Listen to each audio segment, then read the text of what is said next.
Episode 29. 1929 was the start of the Great Depression. It was also the year that Anne Frank was born. I got married at the age 29, and congratulations to number 29 Nathan McKinnon on his very first Stanley Cup. Beyond MD, episode 29, here we go! Welcome back to the Beyond MD podcast. To those of you who are coming back to listen, thank you so much for your ongoing support. And to those of you who are new, Beyond MD is a financial literacy podcast that is relevant to everyone, but geared towards professionals, especially healthcare professionals in Canada. Now, most people will know today's guest. It is Dr. Michael Warner from Garron Hospital. We have a great conversation around our passions outside of medicine, the pros and cons of pursuing an MBA, what to think about when creating a business, investment opportunities, and lessons learned. And I absolutely love Mike's answer to the question, what would you tell yourself, or what advice would you give yourself 15 years ago? So stay tuned to the very end, and you'll realize very quickly that Mike is a great communicator. So Dr. Michael Warner is president of Advisory MD and medical director of critical care at Garron Hospital. Established in 2016, Advisory MD helps physicians optimize the non-clinical aspects of practicing medicine. Dr. Warner connects clients to curated pre-construction condominium and private equity real estate investment opportunities, mentors colleagues on personal finance and how to navigate the financial services industry, and coaches physicians wishing to enhance their career by exploring opportunities within or adjacent to clinical medicine. And with that, here's my conversation with Dr. Michael Warner. All right, Mike, it is great to have you on the pod today. Thanks for joining me. Where does the podcast find you? So today I'm actually on a day off from my clinical work, and I'm at my home in Toronto. Awesome. Well, we know the rest is always important. And Mike, let's just jump right into it. I think everybody has some understanding of who you are. And Mike, you also kind of strike me as a type of guy who is quite balanced in life, and that you have a lot of interests outside of medicine as well. And for me personally, with this podcast, for example, I find it to be a creative outlet and a way to kind of use my brain in a different way. And I think that becomes important, especially as we progress in our career. But maybe you can talk about your interests outside of medicine, your passions, well, within and outside of medicine, and why this is important for you as a person. And so I think you're right. I've always had multiple interests, and medicine, was the career that I ended up doing, but not necessarily the thing that I was set on from the start. It was always in my mind as something that I wanted to do, but I explored other options, including being a scientist, being a lawyer, etc., or just focusing on business prior to choosing medicine. And the great thing about critical care, which a lot of my colleagues listening will not have the same benefit of, is that we work 100% for a prescribed period of time, and then the time that we're not working, unless you're a specialist that runs an office, like respirologists could be ICU doctors, they may have an office on the side. Mm-hmm. The time thereafter is your own. If you're academic, you're asked to do research, etc. But as a community-based physician at a community-based teaching hospital, the time outside of my clinical work is time that I can spend doing what I want. And prior to COVID, and since I did my MBA, which I think completed in 2010, I've been able to have not just side hustles, but actual jobs that are adjacent to my work in the clinical sphere that have really complemented my work in the hospital. So whether it's working for a private company, whether it's doing healthcare consulting, running my own business, learning about the business world, especially as it interfaces with medicine, I think it's allowed me to be a better doctor and definitely a better manager of the ICU as its director. And also kept my brain kind of exercised because I'm 12 or 13 years into practice. Mm-hmm. And I think that for most of us, the job that we do is to some degree intellectually stimulating. But once you've done this long enough, you've seen most things, and it doesn't work your brain as hard as I want it to be worked to do the clinical work. The physical exhaustion is part of it. That part I think is more challenging as I get older. But I need to do things outside of medicine or adjacent to it to keep myself interested. And I'm not a researcher, so academia is not how I do that. I do like to teach. And so I'd say that, notwithstanding COVID in the last 2 years of kind of doing things in the media, really focusing on personal finance for myself and also sharing what I've learned with my colleagues so that they have a more balanced life outside of the hospital as well. Mike, let's just jump right into that. So many interesting things there. So I know you've done your MBA, and let's just talk about that now. So what really propelled you to do your MBA? You talked about having an interest in business since you were very young, But what exactly pushed you to do it? Because I've had people come to me, even though I'm not an MBA, so I'm not the right person to answer this, but they say, what do you think of an MBA? And some people grapple with the cost of doing an MBA. It's a lot of money up front. And so my question for you is, why did you do it? And did you find it useful? Like, how did this help you both within medicine and in other aspects of your career? So I'll answer the last question first. I say it was Yeah. the most important thing that I chose to do outside of choosing to be a doctor from a professional perspective. Wow. I plan things ahead, and nothing really, I think for all of us, it's very uncommon for things to happen by accident. So I was quite strategic in that when I decided I wanted to go into critical care as an internal medicine resident, I negotiated with the program director in Toronto, and to his credit, he allowed me to do the first year of the MBA during PGY5 instead of doing research. Wow. And I also negotiated with Rotman, where I ended up going to business school, to not have to do the GMAT. They accepted my MCAT. Wow. Said, I don't know how you did that. Well, here's the thing: like doctors, I think in general are you don't learn about negotiating, and negotiating isn't necessarily a lose-lose scenario. It can be a win-win scenario. It just depends on how you approach it. And if you don't ask for things, no one's going to give something to you. And you can ask for it in a way that's polite and makes sense. And I think most people in general want to help other people. So my program director, some may know him, John Granton, who is a respirologist at UHN and a great ICU doctor, he opened the door for me. So, I applied for deferred admission to the MBA as a PGY 2, I think. Yeah. And ended up getting in. And then I started the first year of the MBA as a PGY 5. So from September to the end of April of PGY 5, I did the first year of the MBA. Oh, amazing. Came back to critical care training for May and June. I owed my program director 2 more months, so July and August of PGY 6, wrote my exam in September, and then started the second year of the MBA at the same time.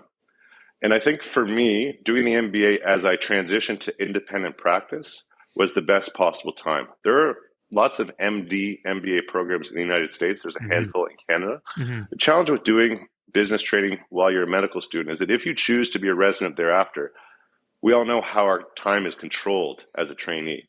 So it's very difficult if you're going to do a 5-year general surgery residency and you have an MBA to do anything really interesting unless you recuse yourself from training during that 5 years. So I was able to, have, bill fee for service on the weekend during that second year of the MBA, do the MBA, and then that actually allowed me to get hired at Michael Garron as the future director of the ICU because they presumed with this toolkit of MBA words and knowledge, I could lead the ICU thereafter. So it was perfect for me. And then we can get into it later if you want, have had a number of private and public sector experiences that have used my business training since then. Yeah, let's maybe get into that, Mike. Like, I'd love to hear more about that. Maybe this ties into Advisory MD. I do want to hear about how your MBA, the knowledge you acquired in that, has helped you to kind of navigate the investment landscape, everything you do outside of medicine. Maybe we can talk about that first, or should we maybe just jump into Advisory MD? Yeah, I mean, I'll just take it. You can tell me for. So I think one of the other questions was like the cost. So it cost me $70,000. I paid for it myself. Okay. It's probably 100 or 120 grand now. I don't know how much it costs to do an MBA. So it is real money. At the time, as someone just coming out of residency, the opportunity cost wasn't huge because I wasn't working, I was doing 100 days of call in the ICU where I'd have to lose some of that time. I was working weekends and March break, etc. And I didn't have kids at the time. So it didn't burn me too much financially. Has it allowed me to earn more money? No, it hasn't. And I think that's an important thing for doctors to understand. In my experience, nothing will pay you like being a doctor on an hourly basis. Whether, and that may be unfair for me to say to family physicians who are listening because they don't get paid like I get paid. And also their overhead costs are far more significant. But on an hourly basis, when I would bill for healthcare consulting for PwC, the hourly rate that I would charge them, that's PricewaterhouseCoopers, was less than I would earn in the ICU. I would say the work was much different and perhaps less intense, but this hasn't allowed me to earn more money. If you want to earn more money, you see more patients, but that causes you, I think, to burn out more quickly because you're just working to make a living as opposed to working because you want to. What I learned with the business training is, business training gives you, it's almost like finishing medical school but not doing residency. When you finish medical school, you know a little bit about a number of things. You may know more about the area that you choose to do your residency in. Yeah. But But in general, you don't necessarily know how to take care of patients or actually do the work. And what business training is, or MBA training is, it gives you a toolkit. Hmm. And then when you want to learn how to do something more in depth, when you go into finance, become an investment banker, you go into consulting and work in that area. You work in marketing, et cetera. You go deep in those particular areas and you learn on the job. Hmm. But for me, branded as a doctor, it was an incredible combination because people assumed you can speak both languages. Yeah. And basically, I just optimized my LinkedIn profile and I got headhunted within the first 3 months by a company called Best Doctors Yeah. that is now called Teladoc. Teladoc is a major American telemedicine company that bought Best Doctors. And I was their medical director Wow. and working in an office 2 days a week at King and University Avenue, Wow. wearing something like this, managing people. It was something I had never done before, like this whole water cooler talk, like all this stuff that you hear Uh-huh. about. It actually happens, like learning about office culture, Yeah. Yeah. Yeah. and it was a really interesting experience. That was my first kind of foray into the business world. So, Mike, when did you do this? When we look at your career, when did that happen? I did that while being a full-time intensivist, so I was able to Huh. arrange my call schedule Yeah. and this is all about having flexible colleagues as well, to be able to do both at the same time. Like it may sound like a lot, but I was married. I think I had one child. I have 3 kids now. Yeah. Life is actually much busier now. So I was also, I think, 29 years old. Yeah. So, I was able to do all that at the same time. And it was really interesting. And then from there, I got hired by PricewaterhouseCoopers by one of my MBA professors Yeah. and I did a project in Bermuda for 2 years. I was flying to Bermuda once or twice a month for 2 years. Wow. And That's so I fascinating. learned about the world of business travel. Yeah. Uh, Bermuda sounds like a nice place, but I can't think of anywhere I'd rather not go right now than Bermuda because it's work when you're traveling. It's Yeah. different. Yeah. Uh, Worked for a virtual care company, so I learned about startups and venture capital and raising money and that whole world.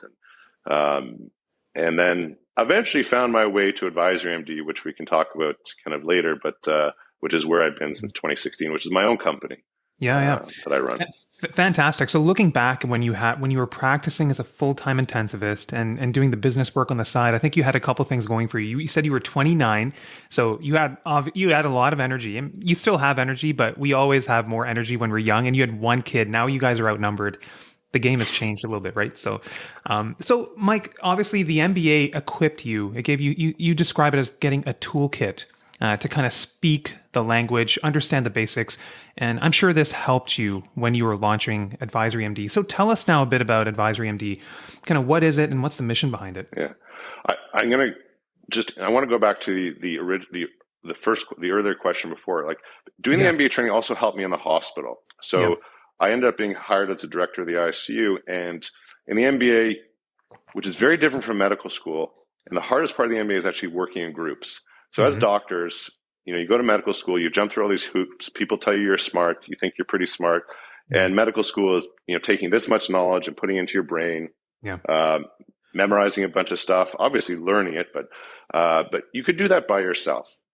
But in the business world, and actually in the world in general, everything is done in groups with people who have different skills than you, different approach to communication. They may be smarter than you, or you may perceive them to be not as smart as you. And you have to figure out whether you're going to be the leader of that group or a participant in it. And I think those lessons about working in groups, negotiating, Yeah. understanding how to speak to people in a way that's effective and not demeaning, because that's, I think, really important, especially in the hospital where for some reason doctors are seen here, but in the ICU, I firmly believe we're all on the same level. Whether Yeah. it's the housekeeper or the intensivist, we can't work without each other. So those skills have really helped me, I think, become a more effective leader and manager of the ICU and also see things that I wouldn't normally have seen because I kind of look to see how systems integrate and work Yeah. together. It's so important. You're hitting on so many important points here about how a team functions properly and how to work effectively in a group, building those communication skills, which I know that's one of your fortes, but Mike, that's fantastic. So getting back to Advisory MD, which was your latest question. So because I had this business training and Hmm. people would presume that I would know a lot about personal finance. And I had an interest in personal finance. I've always been interested in business. Hmm. I had some discouraging experiences with, I guess I could name them with MD Financial, which is now owned by Yeah. Scotiabank, where I'd meet with the individual, every year they check my net worth. They tell me to invest RSPs with an MER of over 2% or around 2%. And I just felt like I wasn't getting from them what I needed, because in some realms I felt like I knew more than they did. And that may sound a little egomaniacal, but I didn't feel like I was getting expertise from them or guidance that I wanted. At the same time, people would continue to ask me about things. And as I was very interested in business, I was very involved in the decision to incorporate. I, learned a lot about the tax benefits myself. I wanted to understand everything before I did it. But that being said, I made a ton of mistakes myself. I actually incorporated twice because the first time I did it wasn't done properly. I did go through about 10 people at MD Financial. I'm on my third accountant. I've definitely paid too much for certain investments with the benefit of hindsight. So I started to realize that, if someone like me who can kind of handle himself is making these mistakes, how is someone who isn't interested in this or has so many other commitments that this isn't on the radar, how are they supposed to navigate this minefield of the financial services industry? And there are lots of great people in the financial service industry, but I think there are some people who also recognize that doctors make a lot of money. They don't have a lot of time, and there are lots of fees that can be earned by helping them. So I remember the day I'm like, okay, I'm going to start my own business. And the process of starting the business was an educational experience for me. So when I say I started the business, I mean I did everything. My website, which is still pretty rudimentary, maybe by the time this plays, I'll fix it. I picked the colors. It's not bad. I think it's good. Yeah, I picked the colors based on the LinkedIn colors. I figured what their color palette was. I said, let's match them. Hopefully, I don't get sued for that. And I downloaded 10 different web builders, and I fiddled around with them to find out which one I could actually use. And I chose something called Strikingly. And I learned. I hired a company in Indonesia to make a logo for me called 99 Designs, which has since been purchased by Vistaprint. So I did everything. I learned how to incorporate the business through my accountant, figured out about HST. So that process of learning how to build a business or start a business actually helps me in one of the planks of my business, which is actually helping physicians broaden their career beyond medicine, to start their own entrepreneurial venture, start their own business, create a side hustle, etc., which is probably 10% of my business. The bulk of my business is essentially being a financial triage officer for doctors. So I'm not a financial advisor, or I don't have any official designation. But if you are transitioning to practice, if you're in your early 30s, if you're about to make $500,000, but you've got 250 in debt, and you have one kid and want to live in Toronto, you don't know whether to incorporate, pay down your debt, save, lease a BMW, etc. You don't know what to do. Those people in that position, because I've been through all those decisions myself, will come to me and we work through it.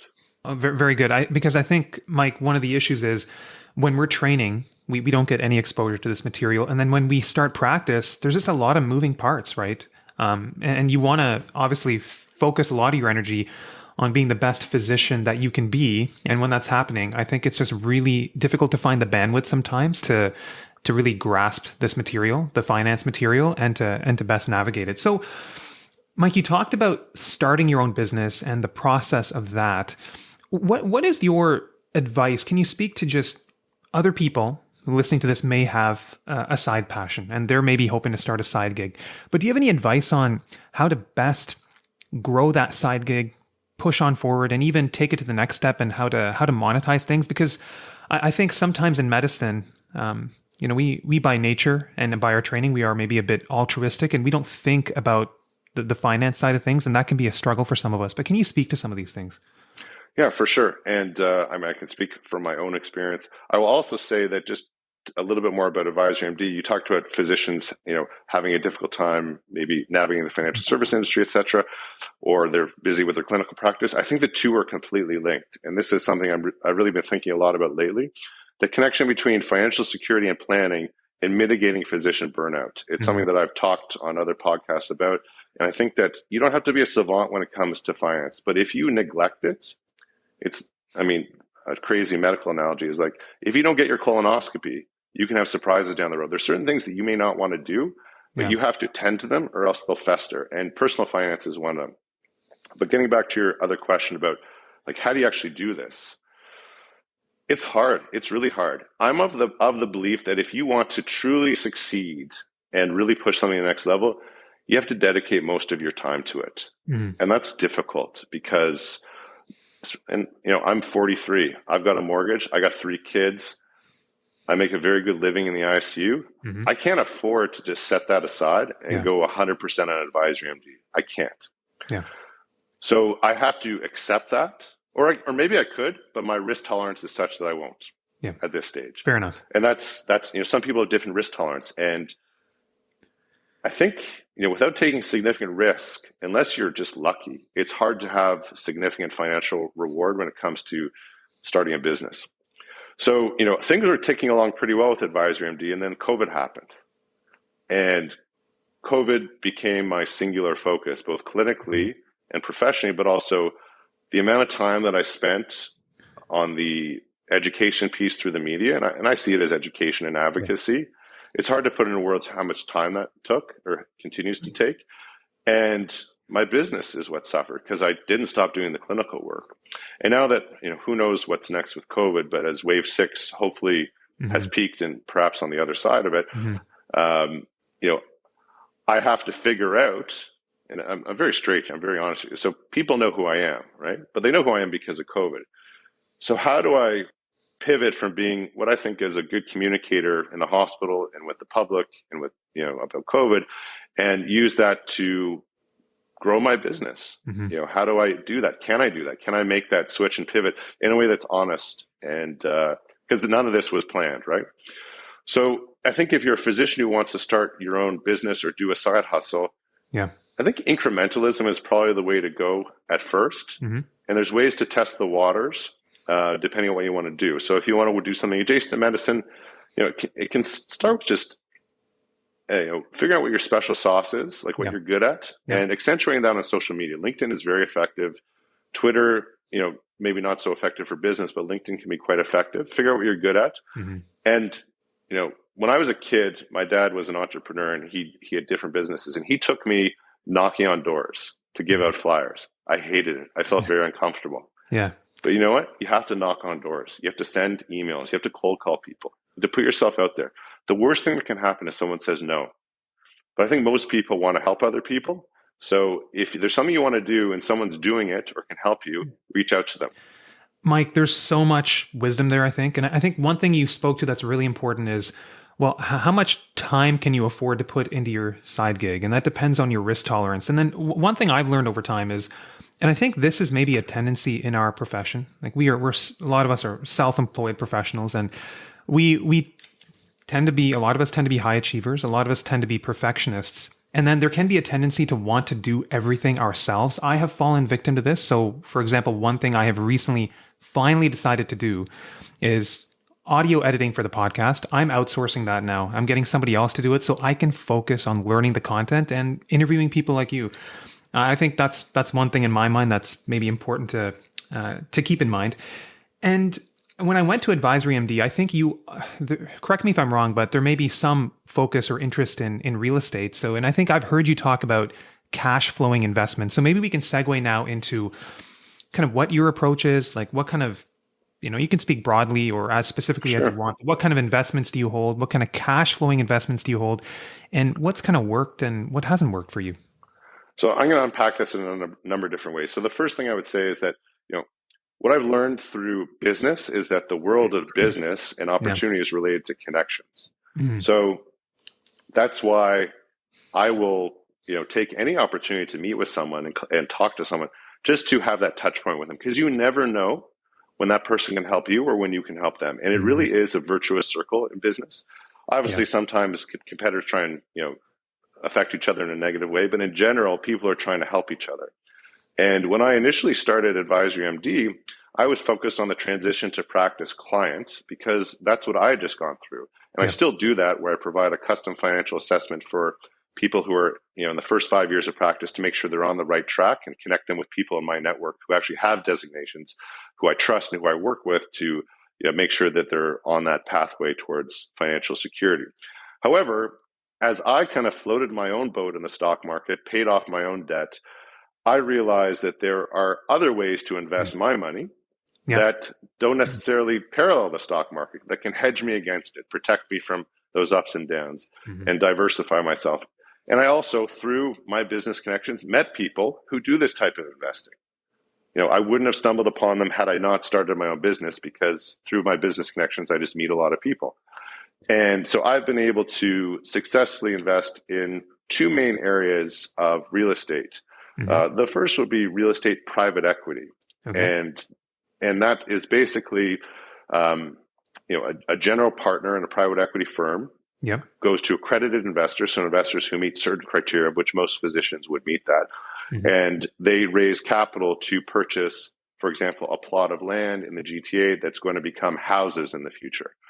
So that private equity firm would go to their limited partners, say, we need $25 million in $25,000 increments.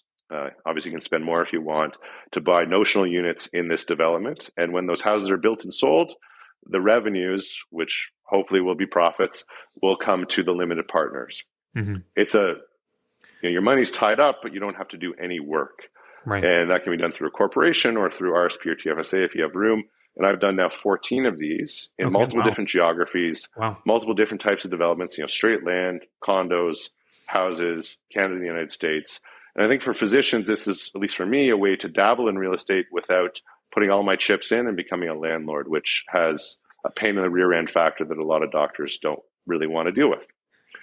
And so that's, and as my client group has matured and also floated their own boat in the stock market, Hmm.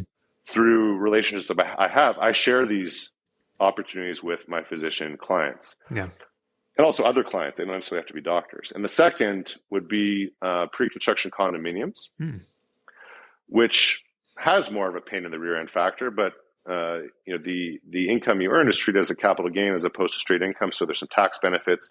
So most people will know that pre-construction, they'll see signs for Yeah. pre-construction condos. So the way in general the capital stack works for a developer is that they have to come up with enough sales to be able to get their construction loan from the bank. Yeah. The bank's money is the least risky money in terms of what they're charged in terms of interest, but the bank wants to come in last once there's a certain amount of money already invested. So the developer will put in some money to buy a piece of land. They'll go to one of these private equity firms to perhaps raise some more, and then they need the deposits from the pre-construction purchasers Hmm. to show the bank that they're worthwhile lending the balance to.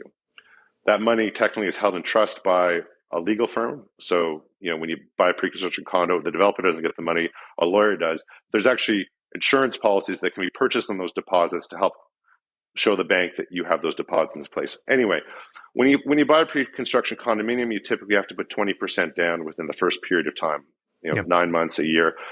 The company that I work with is able to negotiate deals with developers whereby you may only need to put down 5% until the condominium is ready for occupancy, which can be 3, 4, 5 years down the road. So you're not necessarily paying less than someone who's in at that stage, but you're paying less up front. So it's a leverage play. So Yep. say you buy $1 million condominium, you only have to put 50,000 down. And if that Yep. condominium is increasing at, say, 5 to 10% per year, Yeah. you have an unrealized gain on the full $1 million asset with only putting $50,000 down versus, say, you buy $1,000 in Apple stock, you have to spend $1,000. So it's a leverage play. Ultimately, you do have to get a mortgage and rent out the unit, which the company I work with helps you with. But then you can refinance it, buy another, and buy another. So it's a way to build wealth through real estate that so far has worked for me, and it's something that certain clients find very interesting if they're wanting to get into real estate anyway. That's interesting, Mike. I think it's important to learn about all these things. One couple follow-up questions. So private equity, I know some of us have concerns with how illiquid it can be. I mean, there's a certain amount of time the money has to be in, and then also with the cost of certain things, cost of the fees that can be associated with it. But it sounds like for you, you found it useful as an asset class, let's say, that maybe is not perfectly correlated with the stock market, just like a different bucket to put your money. Is that safe to say? Is that kind of your main rationale? It's 100% illiquid. So you're bang on. So for those listening, that means like if I write a check to 25 grand for development X, my money's gone. I cannot get it back until XYZ Homes sells, the houses in Oshawa, and then I get my return. The part that gives me comfort about those types of investments is that because they typically purchase the land, unless there's some major macroeconomic change that I think would wipe out a lot of people in a lot of different ways. It's unlikely the value of that land, especially in the GTA, is going to be less than what they bought it for. So that gives me some reassurance. So I have no control, but I also have no headaches. No one's asking me for another check. Yeah. And, if the costs of lumber increase, the cost of those homes are probably going to increase. And hopefully my returns will stay the same. If the Bank of Canada increases the rate by 2 to 3% over the next 2 years, maybe I'm in trouble because maybe there aren't as many people who can afford those homes. But if there's enough inflation, maybe their salaries will have gone up. So, it's really hard to predict what's going to happen, which is why, I'd rather have 13 or 14 $25,000 investments that diversify my risk within this real estate bucket than spend $500,000 on one particular development that could be good or could be average. Yeah, Mike, I agree. I think diversification in that aspect is really important. And then with pre-construction condos, I like how you kind of described it. For me, it's like planting a seed, and especially you don't have to put that 20% seed in right away. It's usually spread out, so you can just plant those seeds early over time, and you'll eventually build up equity. I invest in pre-construction condos myself. We have our first one starting up for rent pretty soon in the Kitchener-Waterloo area. But the one thing I always have in my mind is what's going to happen to the condo fees, or at the monthly maintenance fees, and how's that going to affect the cash flow? So it's something I'll admit I'm a little bit nervous on. Yeah, I mean, I can talk through that because I think about that too. So when you do a pre-construction condo, you can choose to assign the agreement of purchase and sale to someone else before you actually close. They're actually changing the law on that with respect to HST, but there's some tax implications that are disfavorable for that. You also have to list that assignment, so you're paying someone 5% commission unless you know someone who's a real estate agent. But it's your kind of parachute to get out of that if you don't want to close, pay the development fees, pay the land transfer, deal with property tax. And like you said, the condo fees, the condo corporation can change those fees, especially after the first 2 years. Here's the way I look at it. Say we have some type of disruption whereby rents go down in the future and I can't pull as much money per month out of my unit.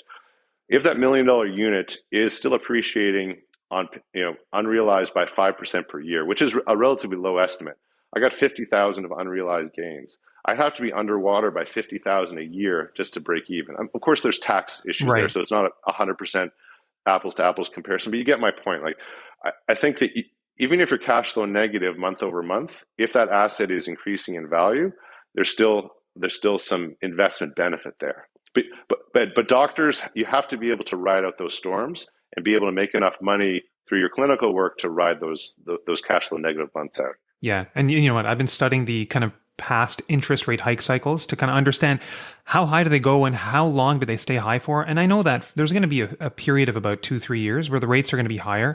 I've been going variable right now, but so I know that for a small amount of time you absorb that hit, but then you ride it out. So Mike, as we kind of get towards the end, so here's how I learned about you. In March 2020, somebody sent me a text message, and it was a very eloquent message just on the pandemic, kind of what to look out for, the importance of physical distancing. I read it, and it was actually, I think it was a message that was published by you, and it was circulating, and I read it, and I said, wow, you know what? What Mike's saying here is very logical. I don't know him. So I shared it with people. So that was my first exposure to you. So just kind of looking back, Mike, at the last couple of years, I have to say, I think, what you were communicating was honestly very sound. You were ahead of a lot of other people. And I just want to take a moment to thank you for your leadership, just on behalf of everybody. That could not have been an easy time. And all the time commitment that you put into it. So I have to commend you for that. I appreciate that. From a colleague, that's very, very meaningful. And that I wrote that email on March 11th, I think. And the reason why you and I are talking is because that email, which I sent, I talked about taking chances. So I was so sure that COVID was bad because of what was happening in Italy that I'm sending this email to everybody in my address book. I don't care who they are, and or where they are stature wise. And if it scares the shit out of them, so be it. Like, this is what I think is the truth, and that ended up on social media, and I ended up on CBC 3 days later, and so. You never know what's going to happen when you take a chance, when you put yourself out there. Obviously, I have no joy in COVID being such a terrible thing, but it has actually helped to teach me that my special sauce is communication. Yeah. Whether it's, having difficult family meetings, explaining business concepts to physicians who don't have the background knowledge or doing what we're doing now. That's my special sauce, and that's the common thread throughout my professional career. You seem to me to be the type of person who is able to find the best in any given scenario, maybe look for the silver lining. So maybe in the last couple of years, what were the biggest lessons that you learned?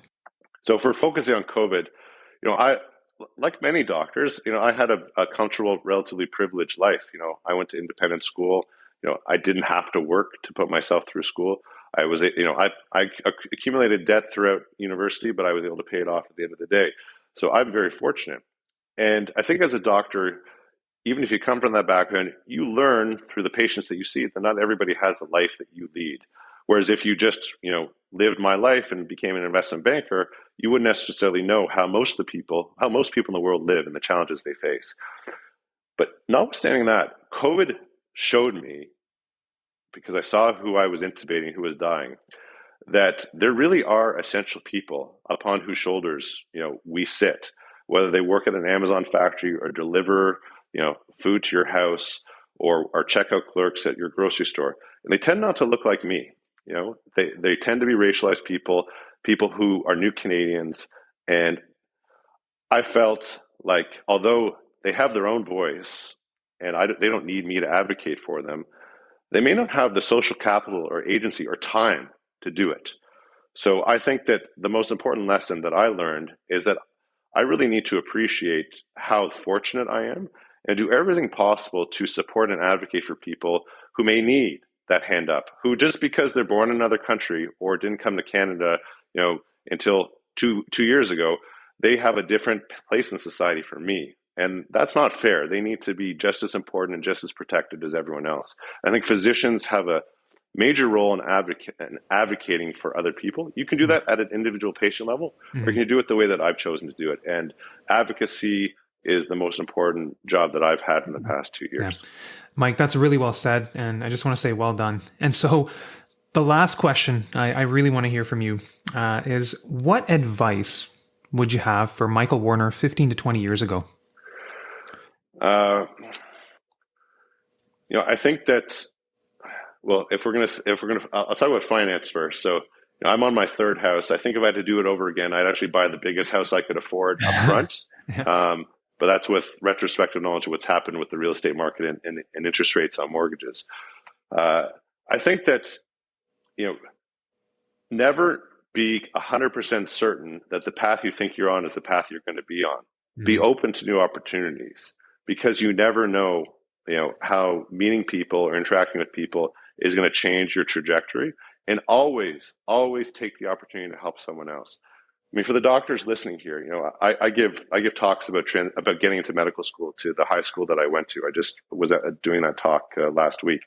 And if that medical student sends an email to you and they want to come to your office or to your lab or whatever, assuming the COVID situation behind us, that's an opportunity for you to do a good thing. Yeah. In Judaism, it's called a mitzvah. It's to help someone else. And I think those things really help you. And as a medical professional, we're really focused on our own success. And also what we do in our work is good, but it's not enough. You have to help your colleagues, help your patients, help your friends, help the people you don't know. And I think that makes you happier. If we're going to focus on what people are listening for, which is kind of the business finance piece, tend to your finances. I've let things fester. I've missed, budgeting cycles for my own kind of quarterly budgeting that I try and do because it will reduce your stress if you actually tend to things. And if you make a mistake, that's okay. No mistake is irreversible when it comes to personal finance, but planning will help give you security and peace of mind so that you can enjoy medicine more and not just do it because you know how much money you're going to make in a given clinic or OR day. Mike, I love it. And, I was very excited when we connected several months ago. And for me, you're a household name. So for me to be sitting here talking to you, Mike, it's an honor. And I just want to thank you for sharing the wisdom today and for making the time. Well, thank you for your great work, and also for what you told the listeners about your own business and your own thing with this podcast, and learning how to outsource and learning what you're good at and how to grow it. Because I think that's actually an important lesson for your listeners as well. So you're an example of what we've both been talking about. Yeah, thanks, Mike. I mean, I think everyone just has to discover their path, and a lot of things to learn along the way. So, Mike, thanks again, okay? Take care. That's a wrap for today. Thank you, as always, for joining in and supporting me. If you feel like others would benefit from this content, please feel free to share, leave a rating or review, and reach out to me anytime, beyondmdpodcast@gmail.com, or hit me up on LinkedIn. And we will see you in 3 weeks' time. Stay well, stay savvy.